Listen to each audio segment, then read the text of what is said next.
여러분, 사단이 하나님과 사람을 멀리하게 하는 방법 중에 아주 잘 사용하는 방법이 뭐냐면 비교의식이에요. 비교의식. 나와 하나님을 바라보는 게 아니라 사람과 사람을 바라보고 하나님과 나 사이에 뭔가를 넣어가지고 자꾸 비교하게 만드는 것입니다. 이 비교하는 것은 시기하게 만들고 질투하게 만들고 무엇보다도 만족감이 없도록 만들어 버리는 것을 보게 됩니다. 성경에도 그러한 사건들이 많이 기록되어 있는데, 여러분, 가인이 아벨을 죽이죠. 왜 가인이 아벨을 죽입니까? 하나님이 나의 제사를 받아주지 않으셔서만 생각했더라면 받아주는 제사를 드렸을 것입니다. 하나님이 아벨의 제사는 받아주시는데 나의 제사는 받아주시지 않으니까 그 가운데 시기하고 질투하고 죄를 다스리지 못해서 범죄하는 상황까지 가게 되는 것을 볼 수 있습니다. 여러분, 다윗이 사울에게 죽임당하게 될 때도, 죽임의 위협을 당하게 될 때도 마찬가지입니다. 사울이 여인들의 노래를 들어요. 근데 이 노래가 실은 잘 보면 참 별로입니다. 사울이 죽인 자는 천천히요, 다윗이 죽인 자는 만만이로다. 실은 누가 들어도 기분 나쁠 만한 노래죠. 이런 노래를 부르는 사람은 문제가 있는 것입니다.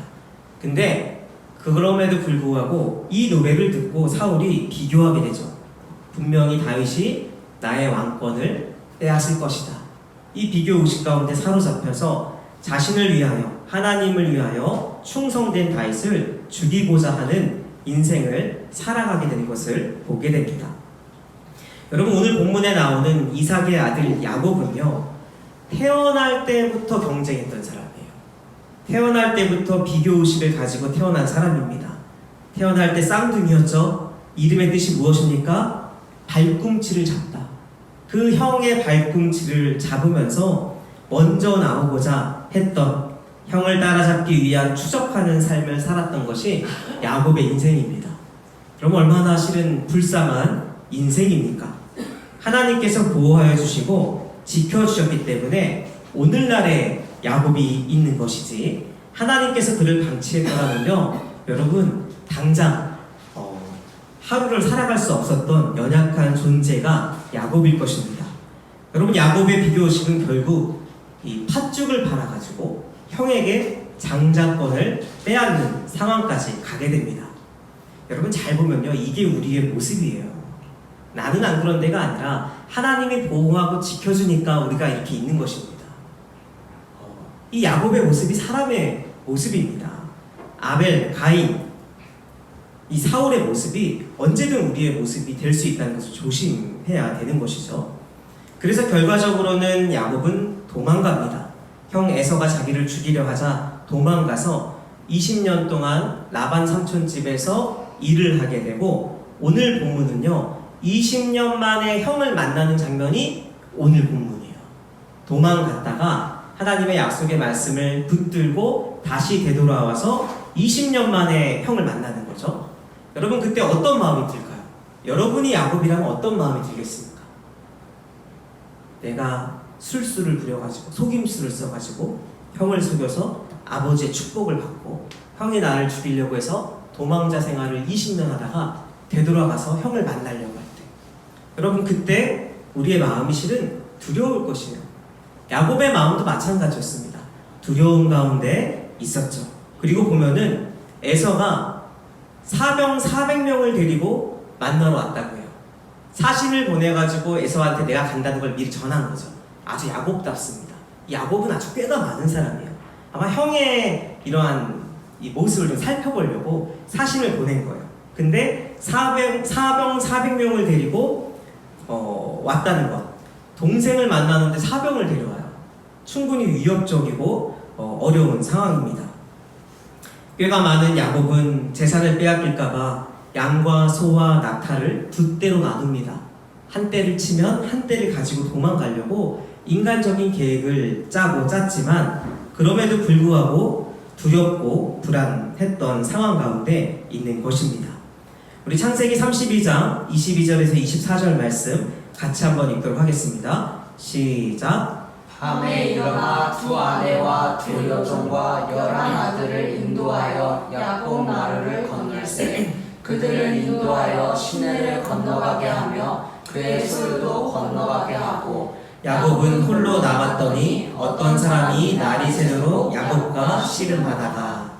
여러분 어느 정도로 두려웠냐면 두 아내, 두 여종, 12아들을 다 보내고 그 다음에 떠나보낸 다음에 혼자 마지막에 남아있습니다.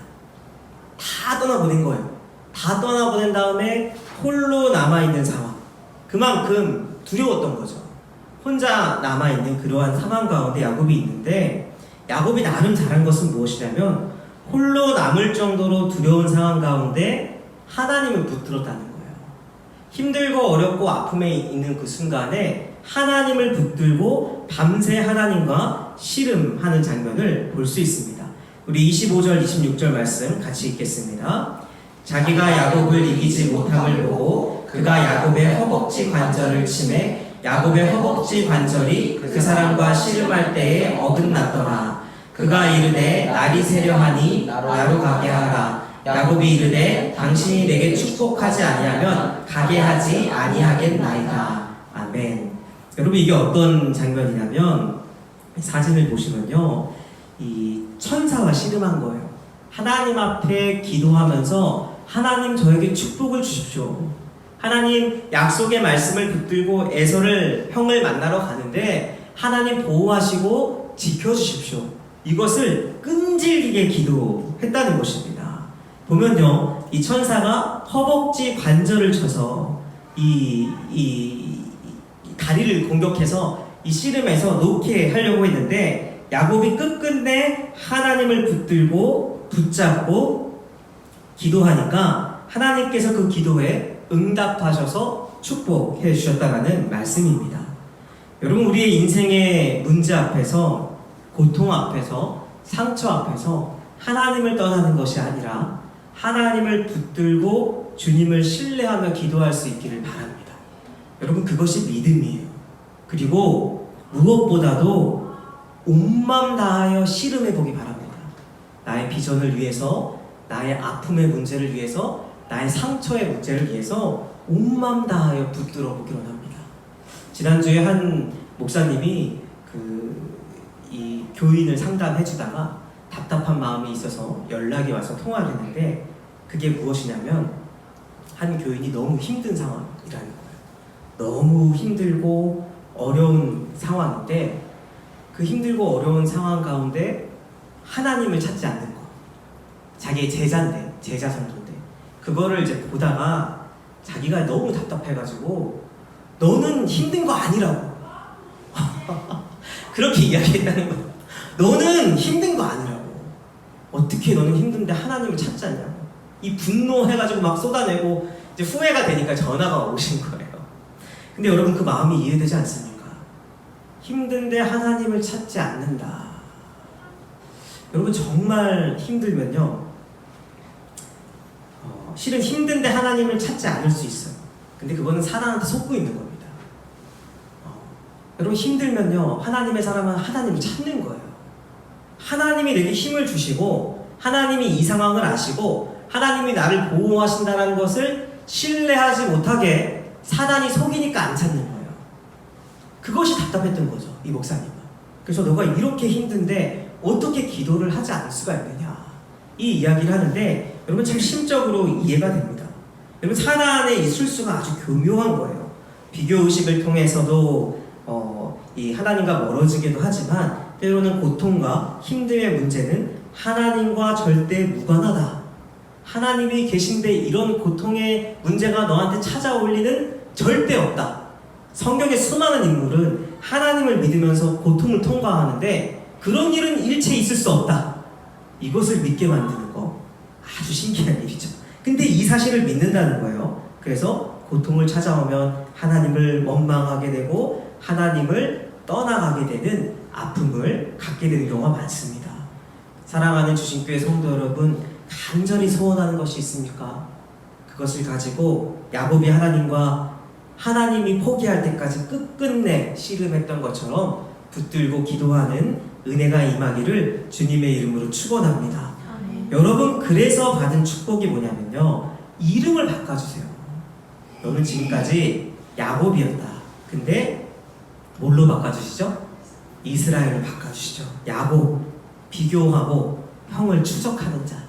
평생 이 땅에서 내가 더 가지고 싶어가지고, 더 부자가 되고 싶어가지고, 하나님 믿는다고 하지만 더 높아지고 싶어하는 그 야곱의 이름에서 이스라엘, 하나님과 겨우 이긴 자.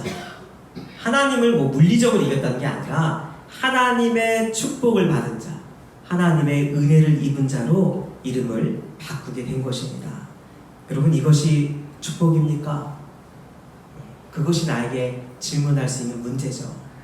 나는 형을 추적하는 자가 좋은데, 나는 더 가진 자가 좋은데, 하나님의 복을 받기보다는 세상의 복을 받고 싶은데, 이 현 주소를 알 때에 온전한 기도가 우리 가운데 이루어질 수 있는 것입니다. 여러분, 여기서 한 번 더 생각해 봐야 되는 것이 무엇이냐면, 야곱이 하나님과 씨름할 때 가장 큰 은혜와 복을 받았던 그 순간, 근데 이 순간을 회상할 때 같이 기억하게 되는 게 뭐냐면, 황골뼈가 위골됐다는 거예요. 지체장애인이 됐다는 거예요.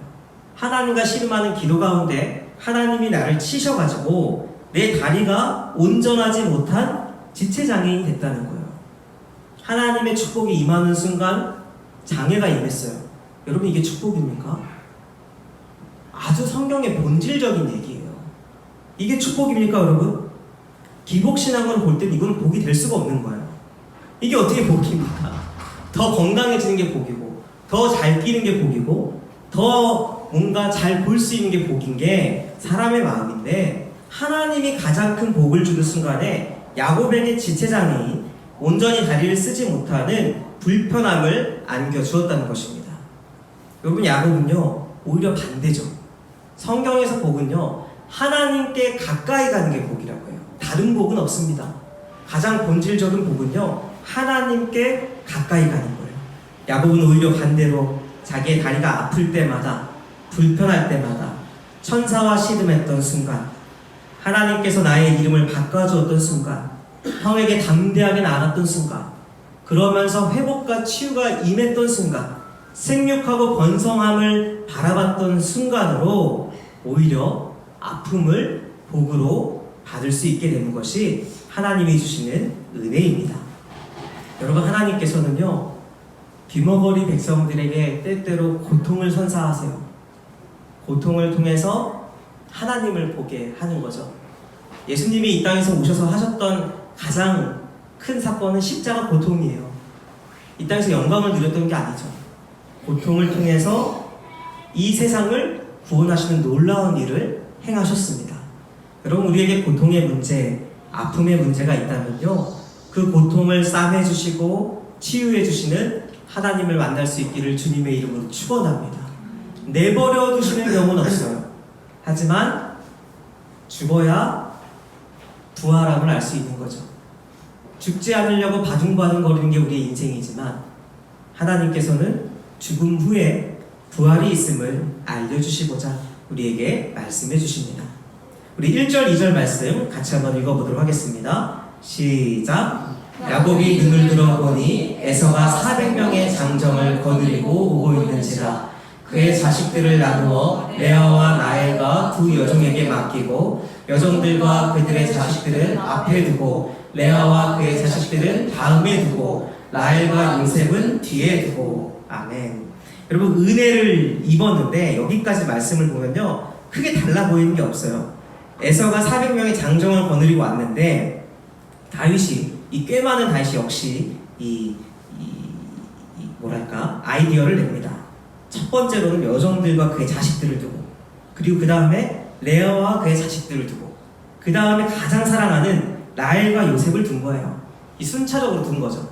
자기가 가장 소중히 여기는 사람을 가장 뒤에 두고, 소중히 여기는 사람 뒤에 두면서 안전한 곳에 둔 것입니다. 은혜를 받았음에도 깨맞은 야곱의 성격이 보이는 아주 재미있는 장면이기도 합니다. 그럼에도 불구하고 여러분, 결정적으로 달라진 게 있는데 우리 3절 말씀을 같이 읽겠습니다. 시작! 자기는 그들 앞에서 나아가되 몸을 7번 땅에 굽히며 그의 형 에서에게 가까이 가니. 한 가지 바뀐 게 있죠. 이전에는 다 보내고 자기가 홀로 뒤에 남아 있었는데 바뀐 게 뭐냐면 자기는 그들 앞에서 나아가되 가장 앞장서서 나아간다는 것입니다.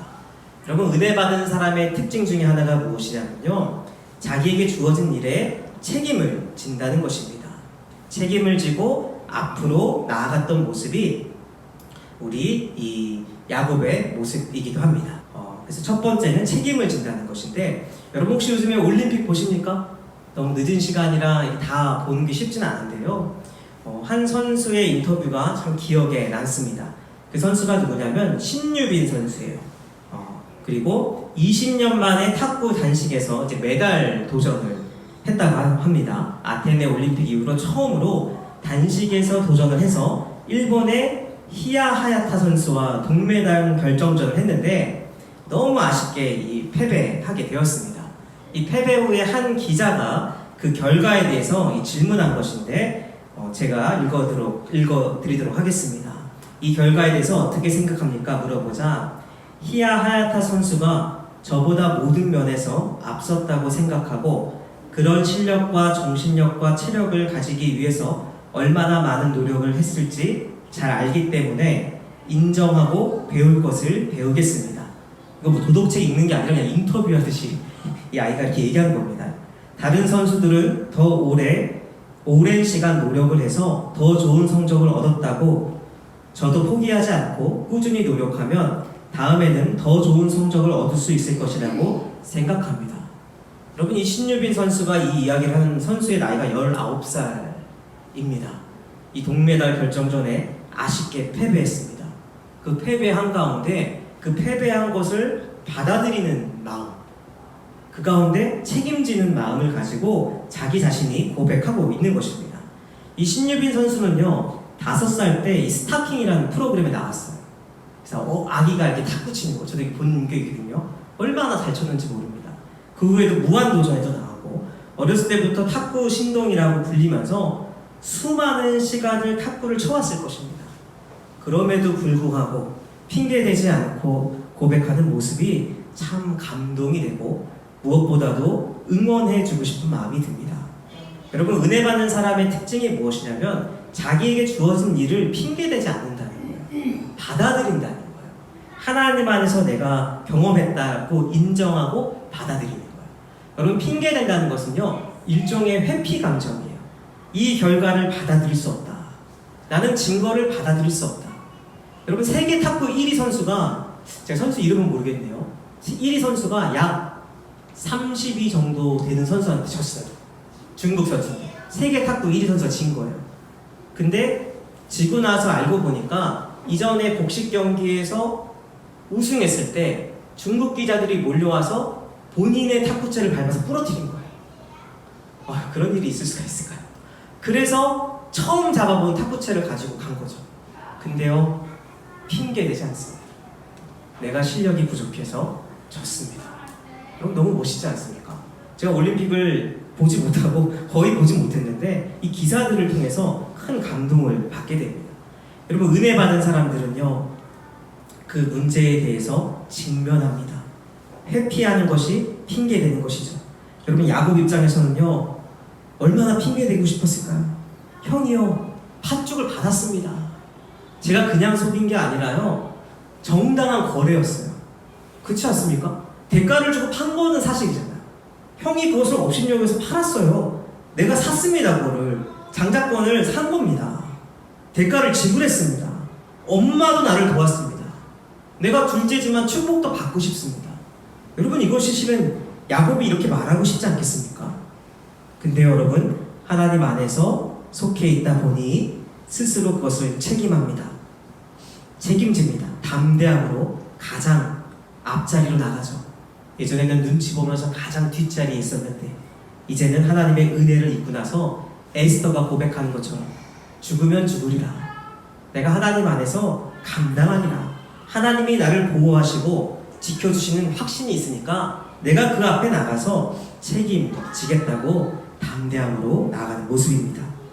여러분, 실은 야곱은요, 이러한 모습이 있기까지는 20년의 시간이 흐른 거죠. 바로 된 게 아닙니다.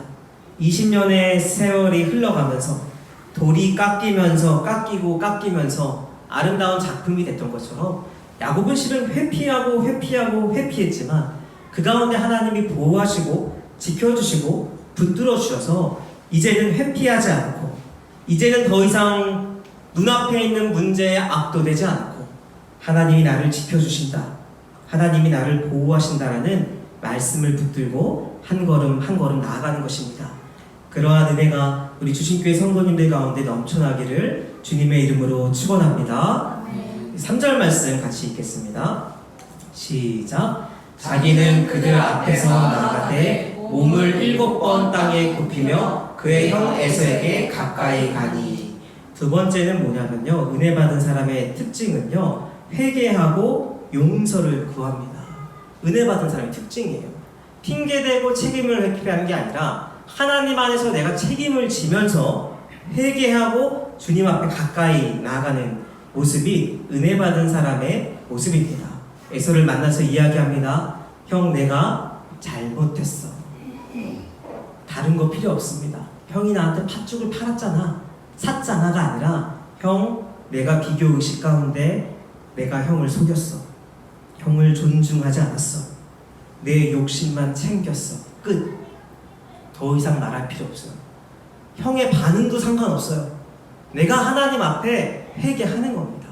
그리고 고백하는 겁니다. 형의 반응이 좋으면 더 좋겠죠. 하지만 형의 반응이 좋지 않더라도 내가 하나님 앞에서 풀고 사람에게 푸는 것입니다. 주기도문의 고백과 마찬가지인 것이죠. 형을 추적했던 야곱에게 형은요 400명의 사병을 데리고 왔어요. 왜 데려왔을까요, 여러분? 왜 데려왔을까요? 나와 있지 않아요, 성경에. 왜 데려왔을까요? 400명을. 에서 입장에서 뭔가 경계하는 거죠. 경계하고 야곱이 어떻게 반응하느냐에 따라서 에서가 어떻게 반응했을지 모르는 겁니다. 그렇지 않습니까?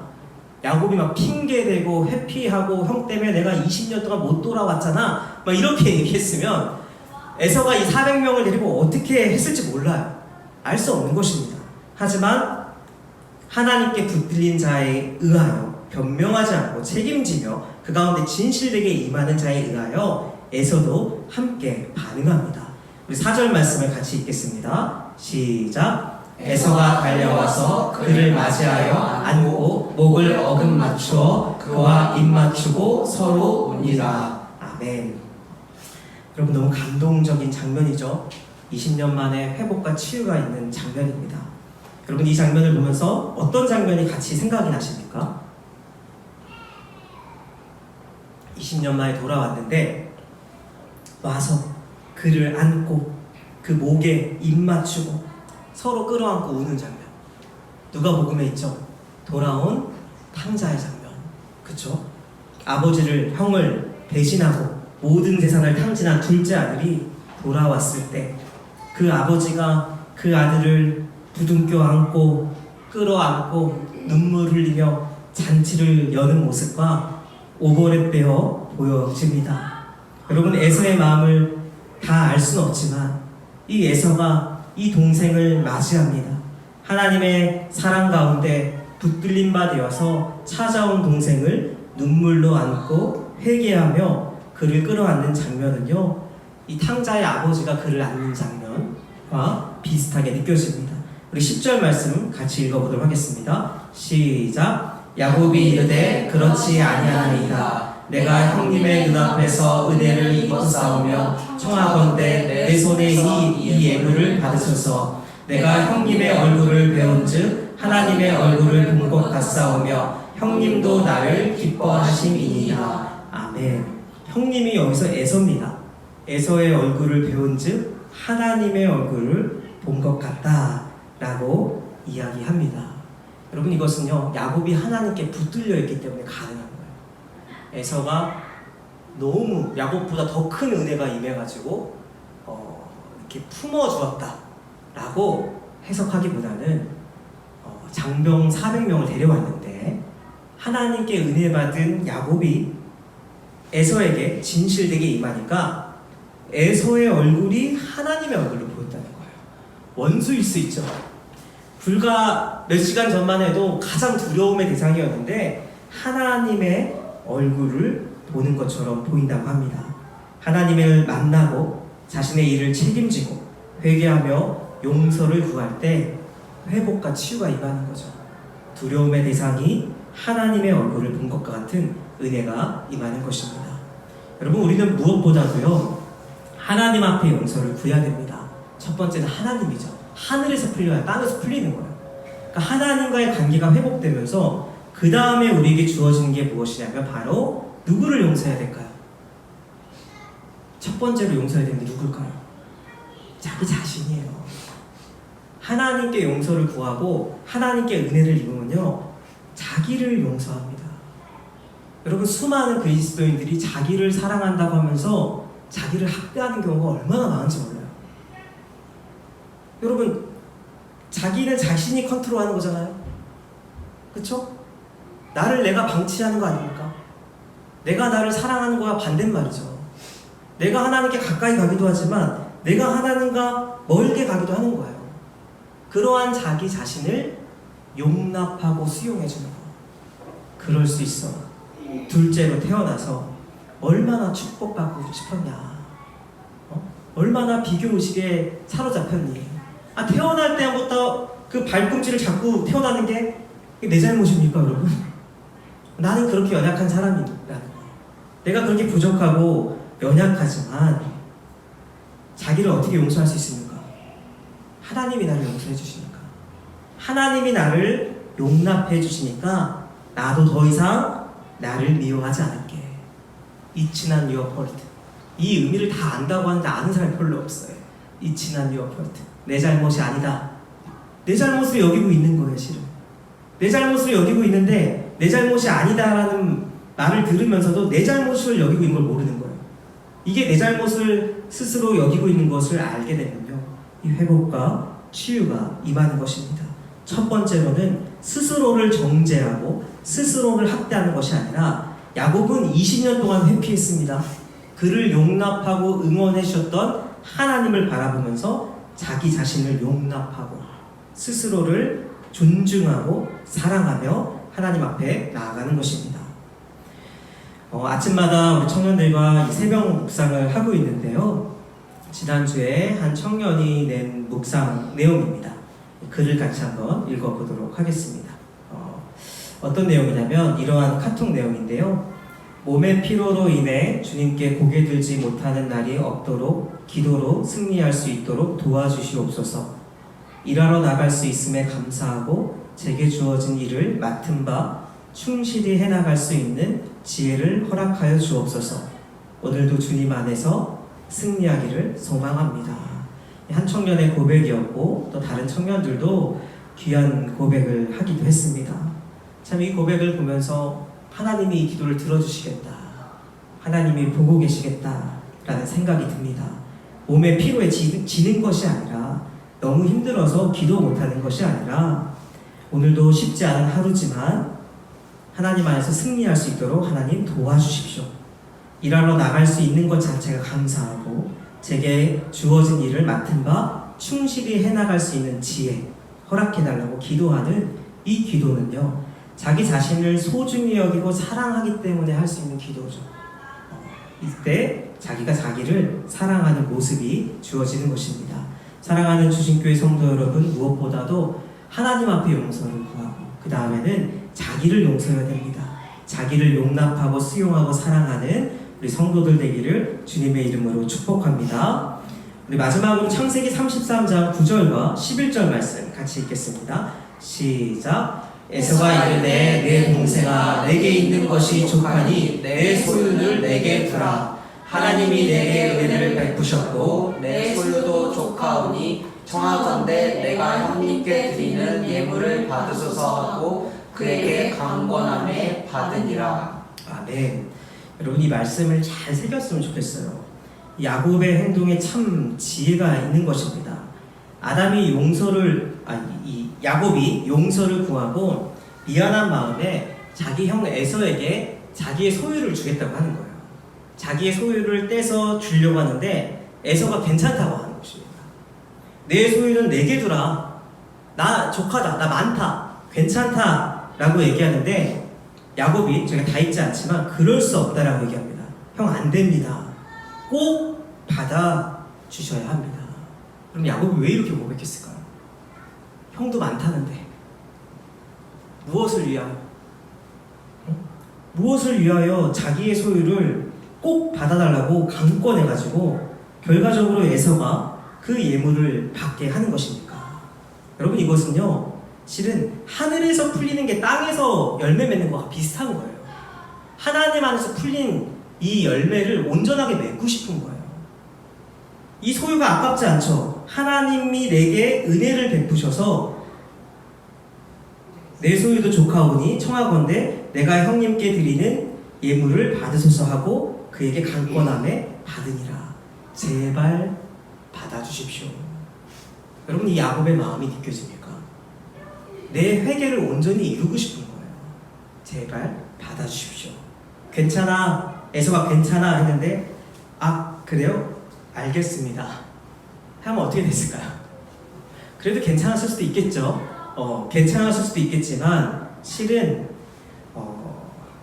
자신의 소유가 있는 곳에 나의 마음이 있는 것입니다. 하나님께 드리는 것입니다. 하나님을 위하여 사용하고 그 가운데 영광 돌리고 있는 것입니다. 그리고 20절에 고백하죠. 20절 말씀 같이 한번 읽도록 하겠습니다. 거기에 제단을 쌓고 그 이름을 에벨로헤 이스라엘이라 불렀더라. 아멘. 그렇게 하고 나서요 바로 제단을 쌓습니다. 그리고 하나님께 예배하는 거예요. 이 사건 자체를 하나님께 올려드리는 것입니다. 나의 자랑거리가 없습니다. 하나님이 하셨습니다. 하나님께 영광 돌려드리고 하나님께 드리고 끝난 겁니다. 하나님께 올려드리고 끝난 것이죠. 그 이상의 뭐 대가를 바라는 것도 아니고 하나님께 드리는 것입니다. 여러분 사랑하는 주신교회 성도 여러분, 이 야곱과 에서의 만남이 참 놀랍지 않습니까? 하나님께 붙들린 바 되어서 야곱이 책임을 지고 두려움을 극복하고 회개하고 그 자리에 상처를 치유해 주시는 하나님을 만나고 그 가운데 소유를 나누고 그리고 하나님께 예배 드리는 것입니다. 여러분 이것이 하나님께 속한 일입니다. 사랑하는 주신교회 성도 여러분, 무엇보다도 하나님을 신뢰하고 주님을 따라 나아가는 우리 성도님들 될 수 있기를 간절히 바랍니다. 이런 생각을 한번 해봤어요. 에서와 야곱 중에 누가 더 축복받은 사람입니까? 에서는 계속 고향에 있었거든요. 재산도 제법 있다고 합니다. 누가 더 축복받은 사람입니까? 야곱은 축복받으려고 20년을 종살이 하듯이 10번을 속임당하는 고통을 당했어요. 누가 더 축복받은 사람입니까? 한번 깊게 생각해 볼 수 있기를 바랍니다.